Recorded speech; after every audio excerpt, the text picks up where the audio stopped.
have a Infinity EX35. Customer came in and said the audio cuts out. So what we discover is something strange. Okay, so this is the trunk. To get to the amp, it's on the driver's side in the trunk. The common issue on all these vehicles with the sunroof, if you don't clean the drain hole, which is facing forward going down this way, there's one here, one there. If you don't clean that drain hole, which goes all the way to the floor, what happens is over time that gets clogged up.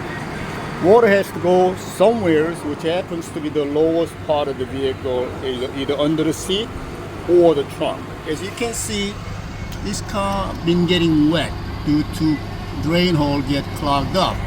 So as you can see, this is in the trunk. It shouldn't have any rust, but you do see watermark here, water everywhere. So the first amplifier was totally destroyed, so we replaced that. Customer came back and said, my amp still cuts out. So I was looking for water damage, didn't see any water damage. So we just let it play. It doesn't happen all the time, but when it does, what you got to check for is there's a fat gray wire on this right side. That is a constant power. The next one, which is the black one, that is a ground. So these are the main power.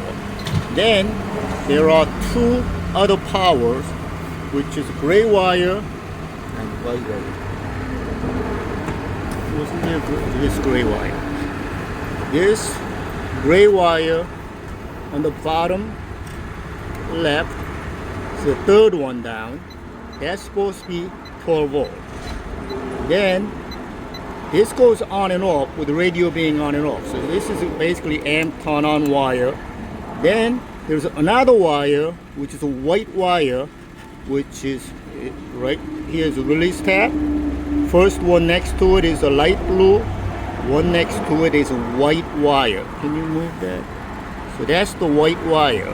Now this wire is a low current 12 volt. We notice this power disappears. I think that is a accessory wire, but low current. And when this thing disappears, sound goes out. So I'm gonna let the sound play. So right now we do have a power there. So the sound works. You got stuck in your dress? Oh no.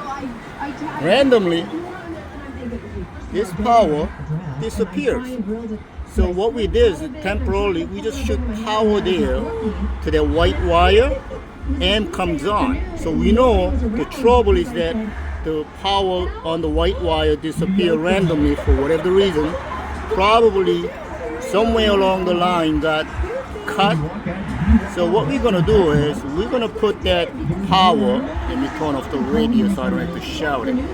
So remedy I come up with, you can run the wire from here. This is a low current accessory wire. So you can run the wire from here to the fuse box. I'm not doing that. So what I'm gonna do is, since we have a constant here and we do have trigger wire here, I think I'm just gonna run power using this trigger wire to turn this one on. I don't know that that's gonna work, but we're gonna try. So we're gonna, because when this thing disappears, the amp shuts off. Is that gonna work out? Alright, so we're gonna try something different. I was gonna put a relay on it, but I'm not sure what happens when the actual accessory power disappears. So rather than using a relay, we're just gonna temporarily put power from the gray wire, thin wire, from the left hand side wire that happens to be amp turn on. Then that's gonna trigger power going into the gray wire as well as the white wire, which is right here. Let's see if that works. Alright, that plan didn't work out. We were gonna cut this wire, hook it up to this, but this power is also controlled by the radio side. The amp turn on doesn't come on without having this power first. So we're gonna have to find the ignition wire or accessory wire to trigger this white wire. As you can see right now, the amp works. If I remove, I cut the wire, no sound. But if I put that to the constant wire temporarily, it works. But we're not gonna put this one as constant because this has to be ignition wire or accessory wire. All right, so the first plan was to put a relay on it, and we realized when that power disappears, that shuts off, so we cannot do it. Then we were going to put this white wire to the gray wire, which is an amp turn on from the radio. That doesn't work out because when this thing disappears, that disappears as well. So what we're going to do is we're going to run this wire all the way to the front. This is not a constant wire, so if you shoot constant here on this white wire, this amp stays on, which will kill the battery. So our plan is to cut this wire off from here. We're gonna tap this white wire or shoot it all the way to the front, and underneath the fuse box, I'll show you online, DEI's website wiring diagram. All right, this is a DirectX website. It says red wire BCM passenger side kick panel. I'll show you the picture. So this red wire here is the accessory wire. Actually, this is accessory, which is orange wire. I'd rather use this than ignition wire because if you put it on ignition, the key has to be at on position, as you know, versus if you put it on accessory, one click, which will turn just the radio power on, so you can listen to the radio without having whole dashboard light up. So we're going to hook it up to this either orange wire here or this orange wire. There are two accessories, so it doesn't matter.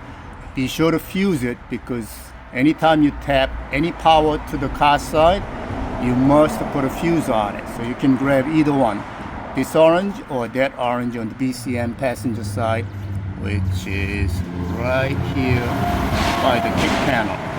We ran the wire from the passenger kick panel, and that is the accessory wire, the white wire. We're going to hook that up to this white wire.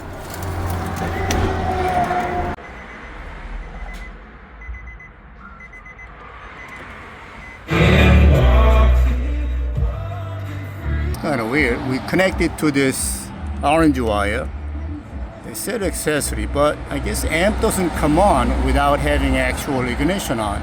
So even though we hooked it up to the accessory, the amp doesn't come on until you actually turn the ignition on. So normally, if you do just one shot, which is accessory, most radio is supposed to come on.